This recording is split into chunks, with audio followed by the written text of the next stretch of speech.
different format today. This is just going to be a short video to talk about time management for creative people. And I'm here with Darrell Hazelrig. He's a friend of mine and a filmmaker. So what films are you making right now? What are you working on? Right now, we're in the middle of shooting a film called The Woods, tentatively called The Woods. That's not its final title, actually.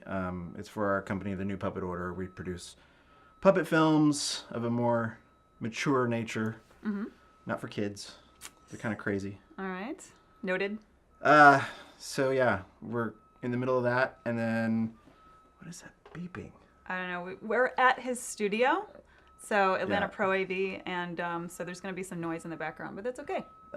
So I'm doing that, and I'm also in the middle of development, I guess, of my feature film, Edgar and Izzy. We just finished a pitch package to send to investors, and so we're kind of starting the whole private investment thing going right now. And who was The Woods for? You said that. Oh, The Woods. Yeah, The Woods is a short film that was commissioned from Heather Henson, Jim Henson's youngest daughter, her company Ibex Pictures. So we're producing that for her. Cool. And you do editing too, like aside from your filmmaking, aside from this film, you're also an editor. So That's part of filmmaking. Well, yeah, that's true. That's true. But you do that as sort of a business on the side as well. Yeah. It seems like. So yeah. How do you manage these things? How do you manage your time? It's different, I think, from a business person. How a business person would do it. To me, it seems different. My life is dictated by a calendar, which is a good thing and a bad thing, because if it's not on the calendar, I don't remember. Yeah. And I've screwed up a lot of things because it wasn't on my calendar. So you keep your work, your side work or your business work, and your creative work on the same calendar. So I mean, I run it all the same. I don't see any difference between, like, say, like personal projects that have little to no financial gain versus any pay work. I mean, it's all the same to me. Right. I mean, obviously I have to pay the rent, so the work jobs to make money I do for the money, but then the personal projects that don't have any money involvement are more important to me because it's more fulfilling and from a creative standpoint. Right. So. But you were telling me, so we were talking on the phone before we did this broadcast, and you were telling me that there are certain situations where you have got to prioritize one over the other. Yeah. And it's not always the paid job. Right. It really depends on what is going on. So Yeah. How do you prioritize? Well, a lot of people, I guess, put pay work over the passion projects, but it really depends. Like, I got a busy Monday coming up with a bunch of paid work that came up, and I had a meeting set for a personal project. Right. Which I'm now going to bump and do the pay stuff because it's easy to move a one-person meeting.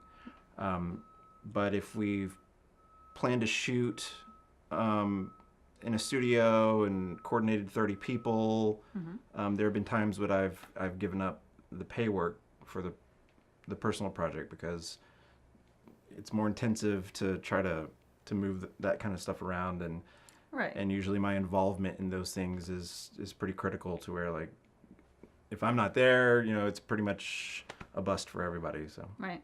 Okay. So the tools you use are just the tools that come on your Mac. You've got a calendar, you've got Google Sync. I rely on my iPhone calendar and my Mac computer calendar. And then that's also driven from Google Calendar because, like, all our New Puppet Order stuff we do through Google Drive. Right. And then we schedule everything through Google Calendar, and then that gets pushed to my iPhone calendar. And then I have multiple different calendars, so, like, they're all color coded, so I know, like, black means New Puppet Order because it's very similar to our logo colors. Right. Black and white. And then purple for personal projects, red for work projects, and it's easy to kind of look at the calendar and see at a glance, what's what and when is what. Right. It just sounds like it's a lot looser than in a traditional maybe business or entrepreneurial setting. It's a lot looser. system that you have. Is that fair to say? Yeah, I'd say that. Yeah, but it works. It works. I'm very loosey-goosey all the time. Ask anyone that knows me. I think that's a big thing with creative people. You know, I saw some article about, you know, the way that creatives think differently than, say, business people, and it sounded negative, but it wasn't really negative. How creative types can seem like just unorganized and lost, but Yeah. you know, that's rarely the case. Actually, it's just, it may look like chaos to others, but it's On it's the all mapped outside. out and yeah. Well, you were even telling me, we were talking once about how when you're behind the camera, or even when you set up for this shoot right now, you had a process, you knew what you were doing, you were very you were very focused, and you've told me in the past that that's kind of different from how you are in everyday life. Oh yeah. You're not. No, I'm a silly person. I'm very laid back, relaxed, you know. Yeah. But yeah, on set, like, you know, time is your enemy. And so, like, we all love to have fun on set, you know, and we do, especially like our puppet stuff, like the jokes that we tell and everything. Right. We have a great time, but, like, you know, you're always fighting time. Right. And so having a process and knowing exactly what needs to be done and being very serious about your time management on set is, you know, is of paramount. Right. Yeah. So a lot of people who know me in everyday life may be surprised to see me get very serious and on task when we're making a movie. Yeah.